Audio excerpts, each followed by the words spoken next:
Pessoal, boa tarde a todos, né? Vamos aqui para mais uma aula de história. Galerinha, vamos lá. Vamos aqui para a parte 3 de Era Vargas.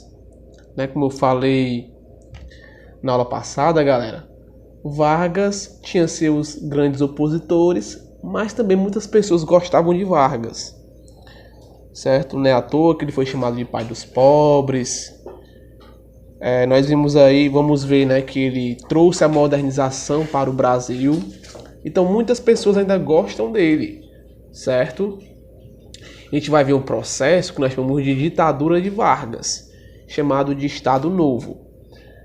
Vamos ver o que vai acontecer, o que aconteceu e tudo mais. Vamos lá. Integralistas no poder. Surgimento da ação integralista brasileira, a famosa AIB.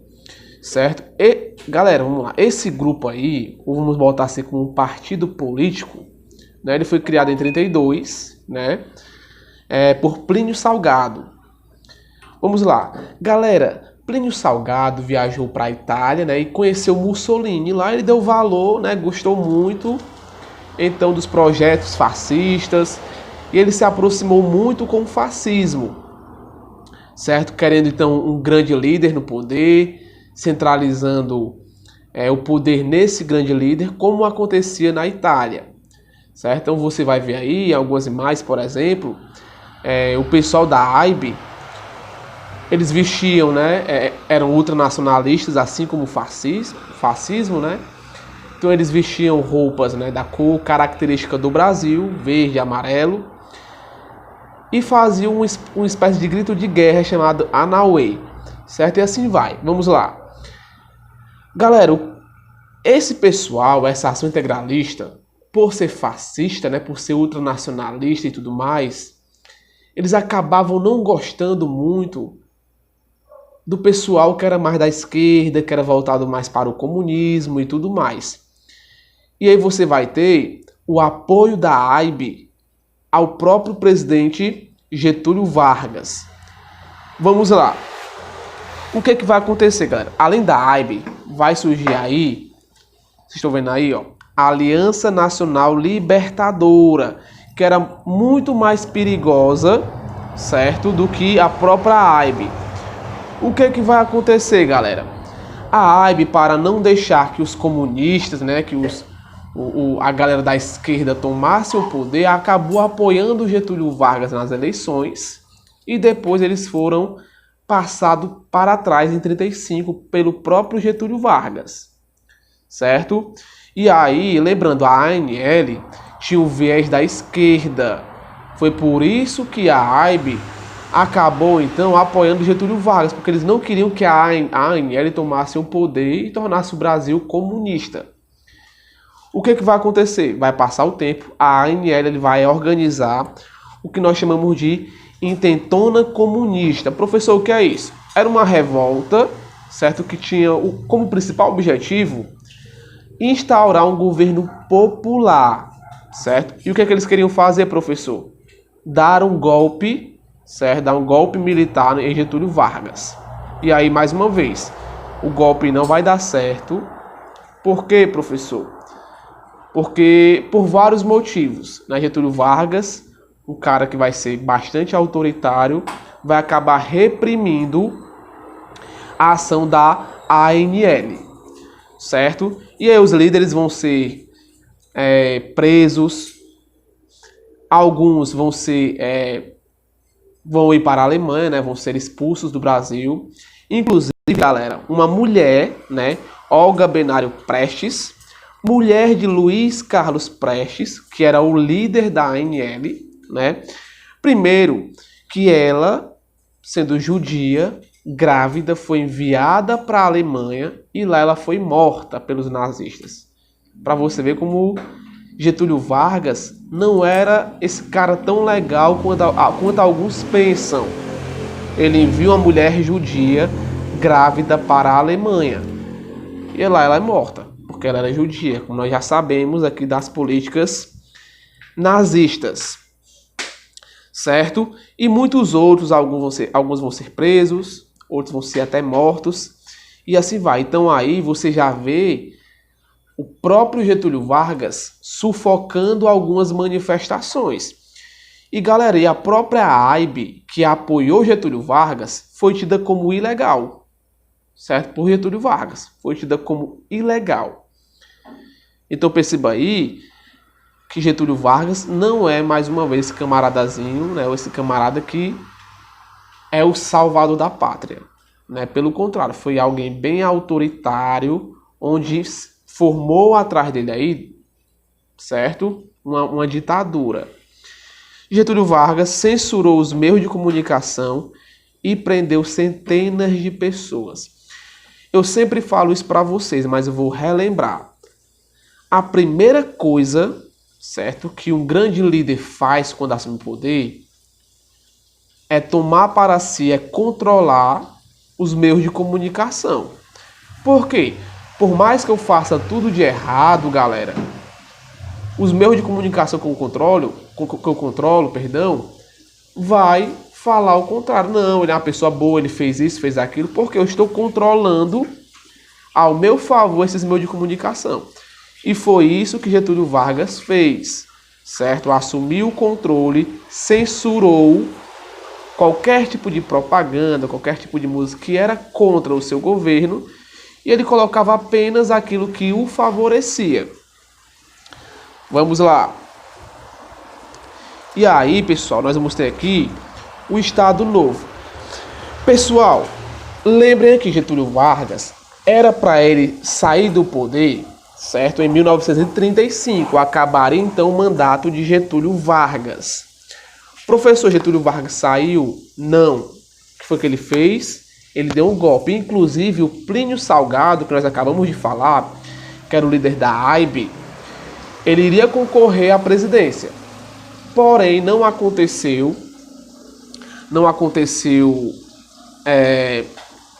as eleições, porque Vargas novamente deu um golpe. Perdão, acabaria em 1938, certo? O mandato de Vargas. E aí, não houve realização porque ele deu um golpe, né? E continuou no poder durante ainda muito tempo, até 1945. Professor, qual foi o álibi de Vargas para ele permanecer no poder? Galera, o álibi foi o seguinte: já que teve a intentona comunista, essa revolta que eu falei para vocês, aí falou que, olha, tá vendo aí que temos uma ameaça, temos um levante aí, então acho melhor eu ficar no poder e controlar. Depois eu deixo para outros presidentes. A gente vai ver que não foi bem assim que ele fez. Certo? Vamos lá. O governo de Getúlio Vargas terminaria em 1938 com a realização de uma nova eleição presidencial com voto direto. Mais uma vez, ele deu um golpe e continuou no poder. Ok?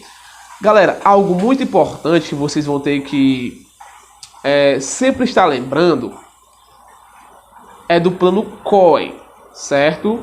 Percebam aí que eu pedi para vocês anotarem, né? Eu coloquei aí que o que seria esse plano COI, professor? Vamos lá. Em setembro de 1937, os candidatos, né, estavam mantendo a agenda normal, de compromisso normal, campanhas normais, certo? E aí o governo Vargas divulgou à imprensa que existia, certo, uma conspiração comunista no país. O que foi que Vargas falou? Olha, tá tendo aqui uma conspiração comunista, né? Eles querem tomar o Brasil, formar um país comunista. Então o que eu posso fazer? Eu fico no poder, afasto, né, esse plano COI aí, eu afasto essa ameaça, certo? Assim que eu afastar essa ameaça, aí eu entrego novamente o poder para o povo, para escolher.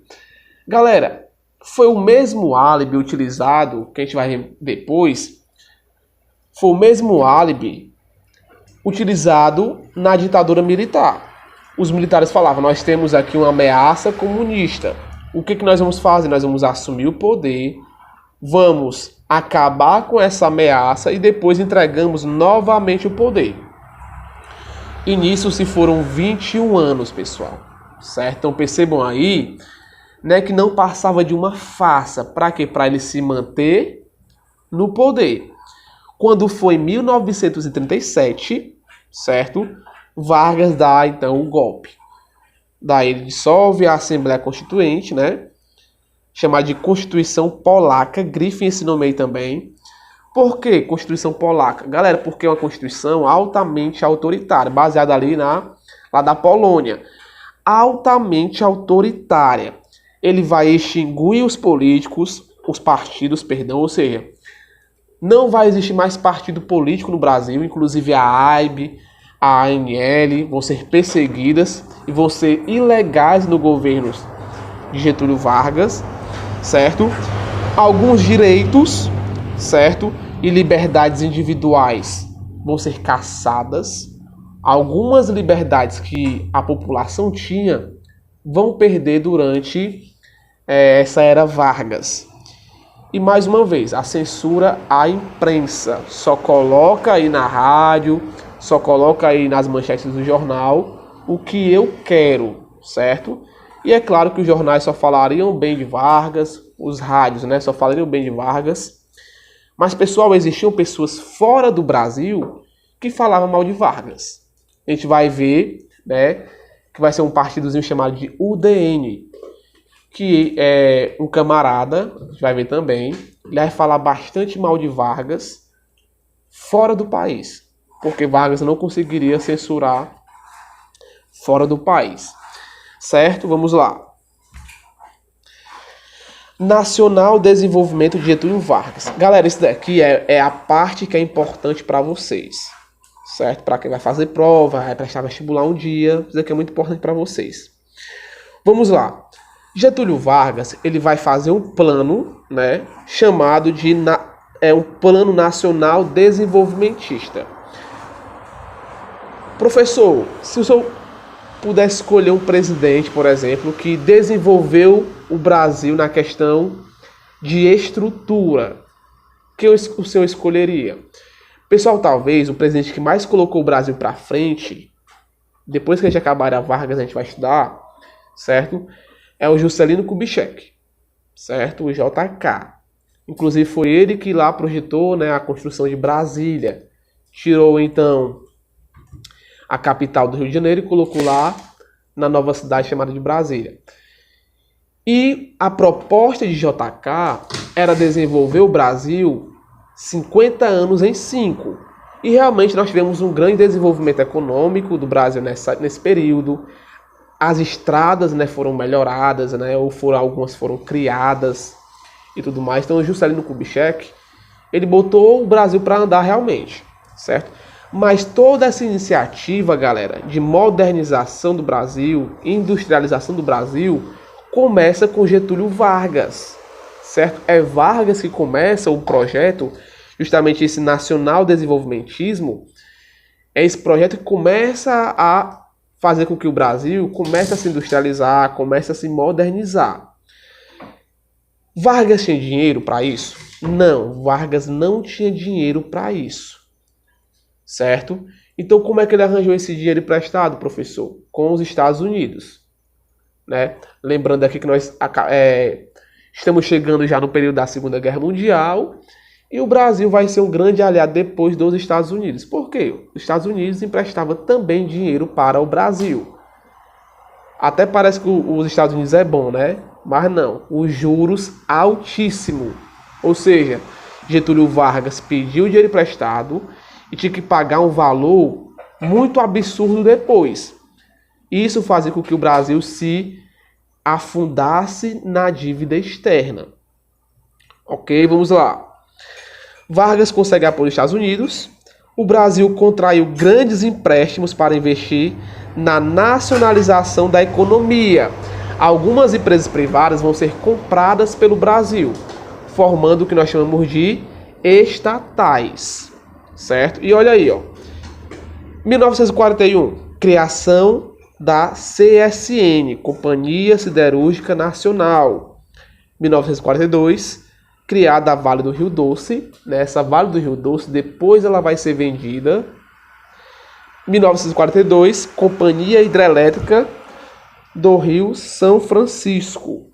Certo? Então observe aí, galera, que durante o governo de Getúlio Vargas, você vai ter algumas mudanças estruturais.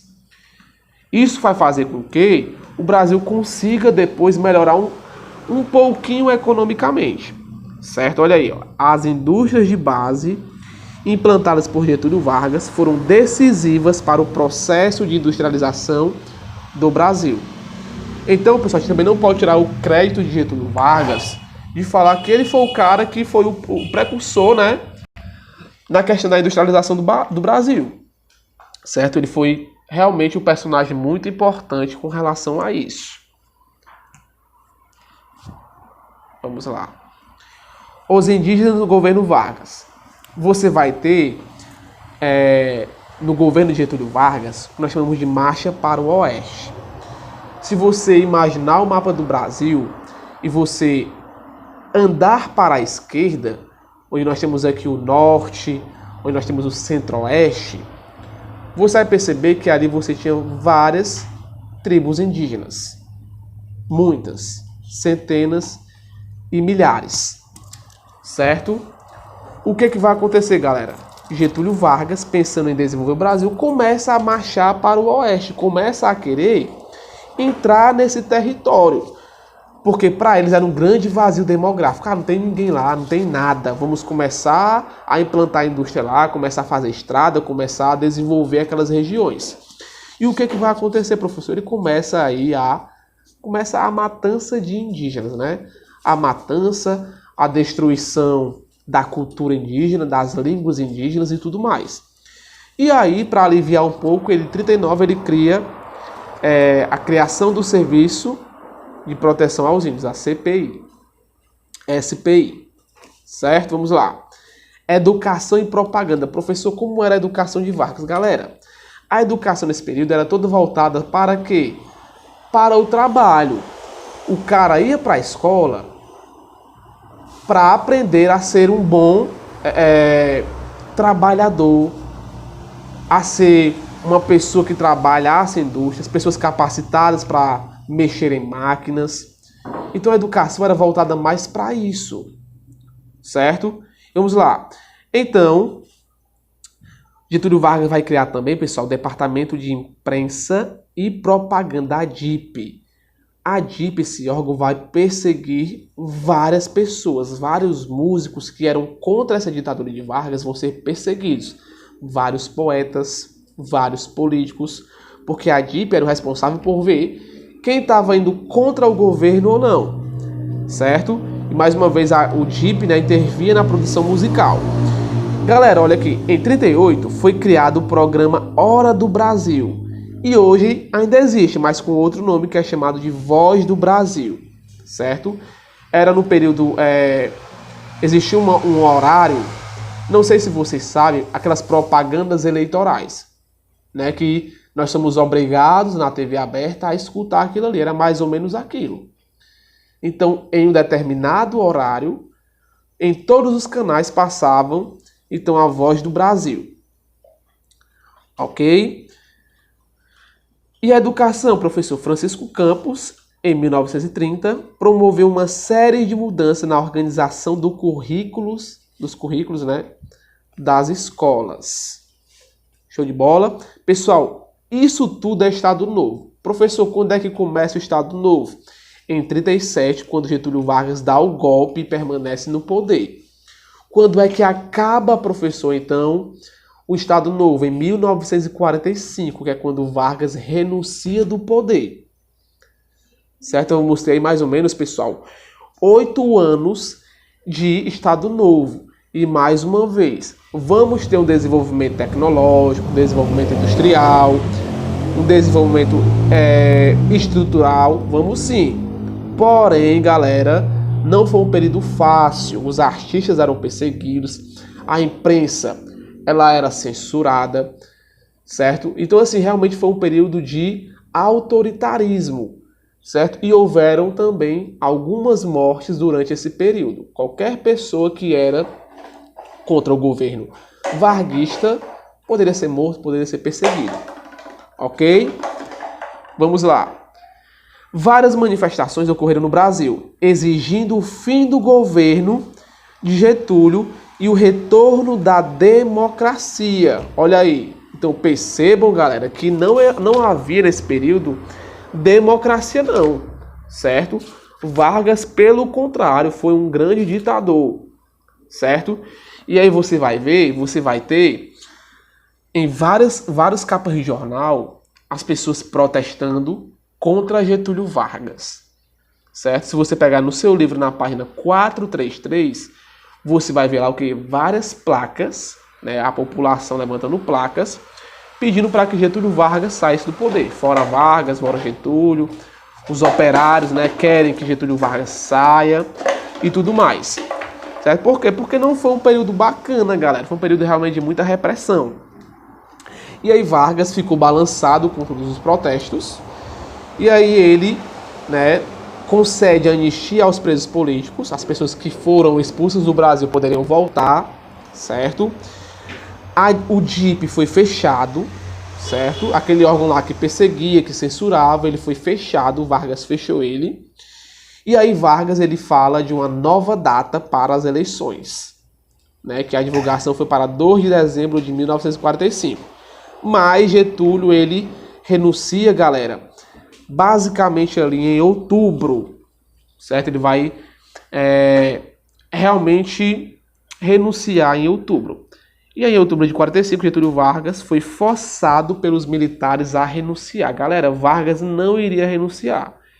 Ele renunciou basicamente à força, certo?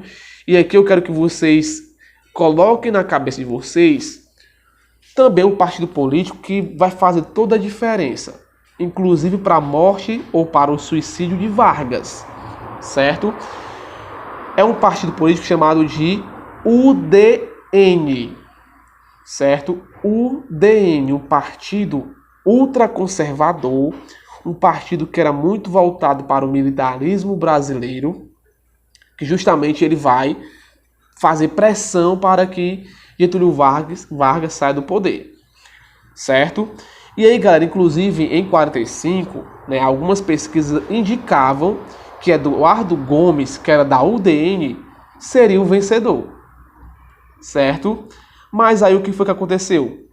Após a apuração das urnas, quem ganhou as eleições foi Eurico Gaspar Dutra, do PTB, certo? Que aí depois vai começar o período pós-Vargas, que nós chamamos de populismo. São vários presidentes muito populares, eles fazem coisas bastante populares para o povo, certo? Galera, pronto, tá aqui. Organização Sindical e Direitos Trabalhistas. Os estados ficaram submetidos ao controle do governo, no Estado Novo. Quem que mandava em tudo, professor? Vargas. Lembra que eu falei que você tinha, né, nós chamamos de presidentes dos estados? E aí os presidentes foram tirados e colocaram alguém, o Vargas colocou pessoas de confiança lá para poder ter uma comunicação com o Vargas. Então quem controlava os estados era Vargas. Foram organizados por categorias profissionais. Quem, professor? Os trabalhadores, os sindicatos. Até os sindicatos, eles foram controlados por Getúlio Vargas. Foi criada a Justiça do Trabalho, com a função de conciliar empregadores e empregados. Greves foram proibidas por serem consideradas incompatíveis com a produção nacional. Olha aí, o trabalhador não tinha direito à greve. Os trabalhadores que aderissem às greves seriam severamente punidos. Ok? E olha aqui um outro ponto bastante importante para vocês, que foi a criação da CLT. Professor, o que é CLT? Consolidação das Leis do Trabalho. Galera, nesse período aqui, certo? Antes da criação da CLT, o que acontecia? O cara poderia trabalhar 16 horas por dia, 14 horas por dia, 18 horas por dia, pelo salário muito baixo. E aí o que foi que Vargas fez? Na verdade, Vargas, ele copiou um documento, certo? Da Itália fascista. Depois a gente vai comentar um pouco mais sobre isso, certo? Vamos lá. O que vai acontecer então? Vargas cria em 43 essa CLT, né? Por isso que ele é considerado, galera, o pai dos pobres, porque ele criou várias leis que de uma certa forma, né, de forma direta assim, já beneficiavam os trabalhadores, certo? Por exemplo, ele fixou um salário mínimo, isso mesmo, o salário mínimo foi fixado por Getúlio Vargas. Jornadas diárias de 9 horas, certo? Vamos lá. Férias remuneradas, licença maternidade, também veio com Vargas, e a proibição do trabalho aos menores de 14 anos. Então você vê aí, galera, que algumas mudanças trabalhistas vieram justamente com Getúlio Vargas, galera. É isso mesmo, com Getúlio Vargas. Então, mais uma vez, esse presidente, ele é amado e odiado ao mesmo tempo. E algumas vezes mal entendido, certo? De forma geral é isso.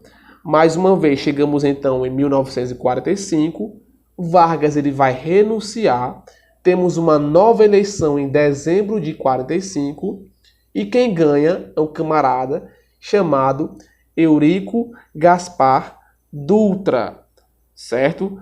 Ou também chamado de Dutra. A gente vai falar sobre ele no terceiro bimestre, que é o populismo no Brasil. No terceiro bimestre, vamos falar sobre o populismo no Brasil, o populismo nas Américas, e vamos também começar a ditadura militar. Certo? Então é muito importante, pessoal, nós sabermos todo esse contexto histórico de Getúlio Vargas. Tá bom?